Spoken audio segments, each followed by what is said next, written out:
nice length from Bresnan. He gets the better of Bancroft on this occasion.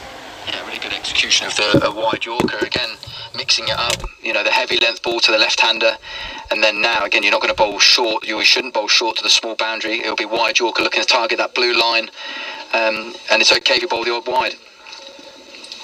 123 for 5, Bresnan's in again, and Bancroft going for one of his scoop shots, and he's got all of that, but it's 4. Just one bounce into the ropes for 4. Wasn't far off being a 6 from Bancroft. I mean, how he's played that when he's ended up basically on his backside, I think, before the ball even arrived. But it's a terrific shot, and it's effective, that's for sure. Yeah, and sometimes as a bowler, you've just got to accept that. I said the skill level at the moment, we watch the IPL, is frightening where batters have taken the game. And that's not a bad delivery. Again, you can see what Tim is trying to do. He's trying to bowl that wide Yorker. Bancroft's moved across and executed that ramp shot incredibly well. 127 for 5 then. 3 overs and 2 balls remaining of this Durham innings. And they're just asking, was it a 6 or a 4? And Gary, yeah, it was definitely a 4. Just asking Carlos Brathwaite. He just bounced in front of the ropes. Literally just before. 127 for 5, then Bancroft on 54. In comes Bresnan again, and this is full outside the off stump. They're going to run for a very quick single here. There's a shy at the stumps, and we had this the other night. It hit the batsman and went for 4. It's hit the batsman again on this occasion, this time Bancroft, but there's no additional run, just a single. 128 for 5. Yeah, again, good execution, isn't it? You can see what Tim's trying to do. He's just got in his mind. Again, they've practiced this last couple of days. Again, there's wide Yorkers. When you're playing with a small side, one side, you have to be able to adjust your line on your Yorkers. Here's the ball in from the far end from Bresnan again. It's over the top. That's gone straight down the ground. They'll surely come back for a second here as well. Bancroft is running to the danger end, but the ball is off target, and it's all the way through to Burgess. 130 for 5 then. 3 overs remaining. They found it tough last year, Durham. I think there were very few players who actually got more than, I think, 90 odd runs in the competition. They found it really difficult. They seem to have turned it around with an interesting policy, because I think they feel they're in a bit of a rebuilding phase. I think they have. I think they've come through that a little bit now. Again, I think they've been smart with their recruitment. I think Marcus North in particular, James Franklin, they've got some good, smart young coaches there who have built, again, and I love the fact that, and I'm sure that's part of the planning here, again, building it around young local players. That's where you're going to get your long-term success. And then you're smart with your recruitment on your overseas players. Will Rhodes back into the attack. Full toss to Bancroft. Drills it through the covers for 4. Not the best of deliveries from the skipper, and Bancroft takes full advantage. Yeah, he's just missed his Yorker. I mean, again, the great first over he bowled from the city end. You know, he executed his Yorker as well. He's just missed that slightly low full toss, and that's what we said at the time, wasn't it? After that first good over, maybe he could have gone again, which allows Bresnan or Briggs to bowl one a little bit later in this innings. So, you know, this is a big over in the game here. Hopefully, Will can execute his Yorkers to the level we know he can. 134 for 5, 59 now for Bancroft. Short, Bancroft just chips that one into the air. It's just going to be a single. I thought about a second, but Will Rhodes fields off his own bowling. 135 for 5. See some of the Vipers and the Sparks making their way around the outfield, preparing for their game tonight at 6:30 here. Once we're done, double header at Edgbaston today. Beautiful day for it as well. Blue skies. The rain of last night, which was almost washing you away, wasn't it? It wasn't in Solihull and Dorridge area. Yeah, it was actually really bad. Here's Rhodes in once more. Makes room for himself here, does Cass. Just going to be a single, is it? They think about a second. They take a second because Brezzy has misfielded. That's the pressure. Is that the pressure of them looking for a second? Yeah. Thinking, I've got to get this up quickly. And then there was some brilliant watching England the day again. Livingston and Billings of the night ran particularly well again, and you're looking for that one mistake. If the fielders know that the batting team are charging between the wickets, there's a little bit added pressure. If you just jog that first one, again, for young players, always run that first one hard. 137 for 5. Rhodes again down the leg side. Cass lets it go. And it's a wide ball. You talk about Cass, actually, is interesting. I mean, I think he only took about 3 wickets last year in 10 games. But they are, you know, they're very hopeful of what he can deliver in terms of pace, and also, I don't think he's a lot of bounce. I don't think he's got lots of wickets in this campaign. I think that when you've got someone with genuine pace, like a Henry Brooks or an Ollie Stone, there's always a little bit of excitement in England on the wickets they play on in all formats, always looking for guys with a bit of extra pace. In comes Rhodes again, drilled back down the ground. One bounce to the hands of Carlos Brathwaite. Just a single. 139 for 5. and I'm sure he's come in ahead of Eckersley and a few of the other batters, actually more well-known batters, just to give it a bit of long handle. I think he does hit he's a big guy, and I think he does give it a good hit. So that's his role now, Bancroft, to bat through the innings and try and get a bit of momentum with Cars. He's in ahead of Dixon, who's a regular batsman in the top order. There's a chance for a run out there, but Bethel just keeps hold of the ball instead. I think Cars had decided it was worth a single, but Bancroft sends him back. Bancroft on 60, Cars on 5. 13 balls of the innings remaining, 139 for 5. So if they could get something around 165 from here, that would be a very good result for Durham, you would feel.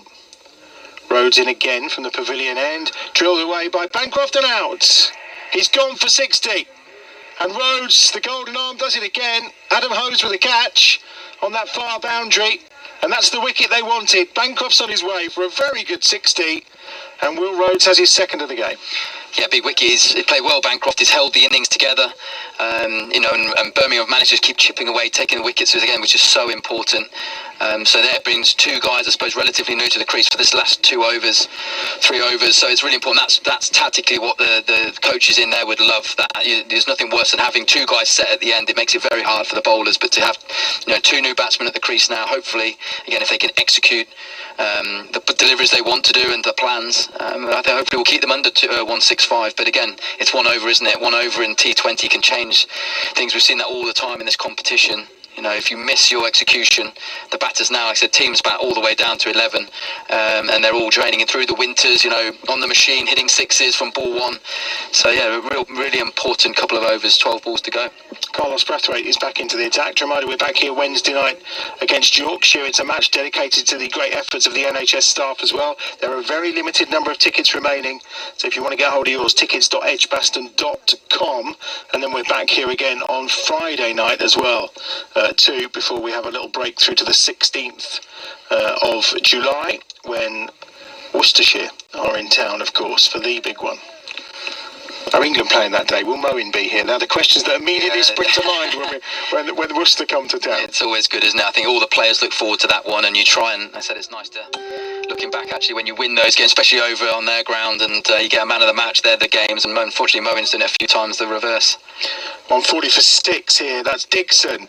Just helps that one in the air up to long on, and there's just going to be a single. First ball for Dixon, he's on to 1. Cars is on 6. With that wicket, 160 would be a good score, really, wouldn't it, at this point for them? It would be. Again, we want to execute those. You just never quite know, do you?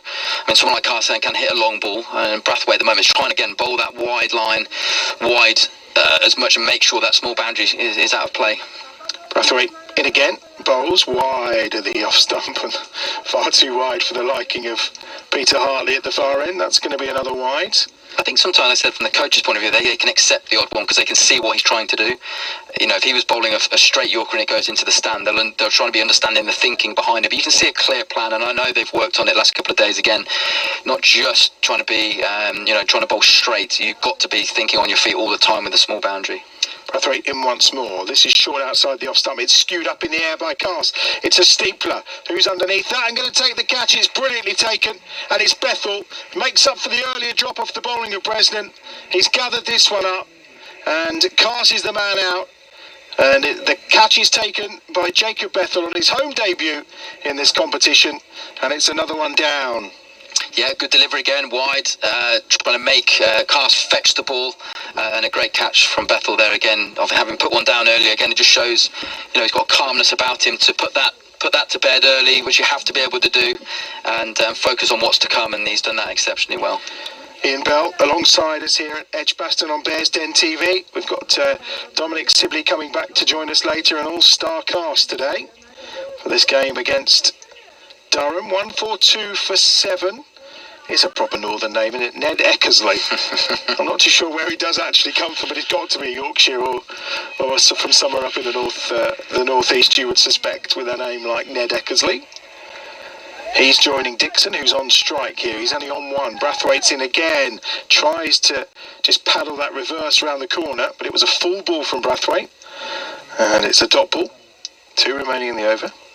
That's really good, isn't it? I think, like we've talked about with the likes of Ollie Stone and Henry Brooks not playing your normal death bowlers, so but the guys are going to have to take this up, and so far so good. Really, it's been great execution.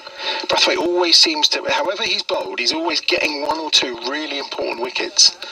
He's in again from the Birmingham end. That's drilled through the covers. Bethel just can't quite get down to stop the initial single, but they'll come back for a second as well. That's good running between Dixon and Eckersley.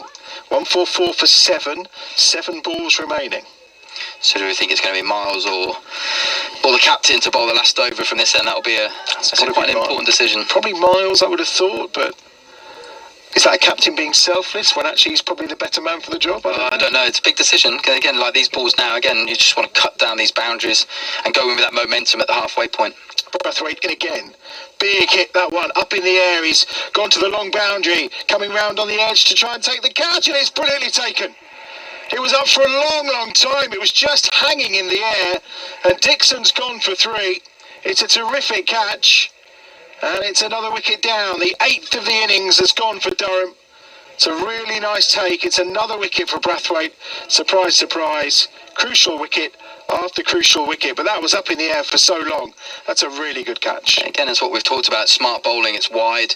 That's the big corner, big side of the ground. Again, if he gets that wrong, it goes to the short side. That's 20 rows throws out of the ground. So yeah, smart play, good fielding, and exactly what Birmingham are looking for at the back end of this inning. Execution, backed up by some great fielding. It was the captain who took the catch, Will Rhodes, but he's not going to bowl the final over. He's going to leave that in the capable hands of Craig Miles then. 144 for 8. Liam Travaskis is the new batsman for the final 6 deliveries, and he will be on strike. This is the best situation, again, Birmingham could have, because you've got 2 guys who haven't faced the ball yet going into the last one, so it's execution's important, but again, it couldn't be a better time to bowl really when you've got 2 guys. Certainly the 20th over is a hard over to bowl for anyone, any experience. So it's a good position to be in. It's actually Eckersley on strike because they chose not to cross while the ball was in the air. Miles is in. Eckersley pulls that one round the corner, almost just landing that in the lap of Peter Hartley at square leg, but just a single, and it brings Travaskis onto strike. Now the Bears will be thinking, well, let's try and keep this under 150 if we can, and that will be a result. Yeah, it will be. I think we're in for a good game. I think that, but under 150, I think it's a great effort on these kind of pitches. बेकार भी charging उतरा था कुछ तो भी आवाज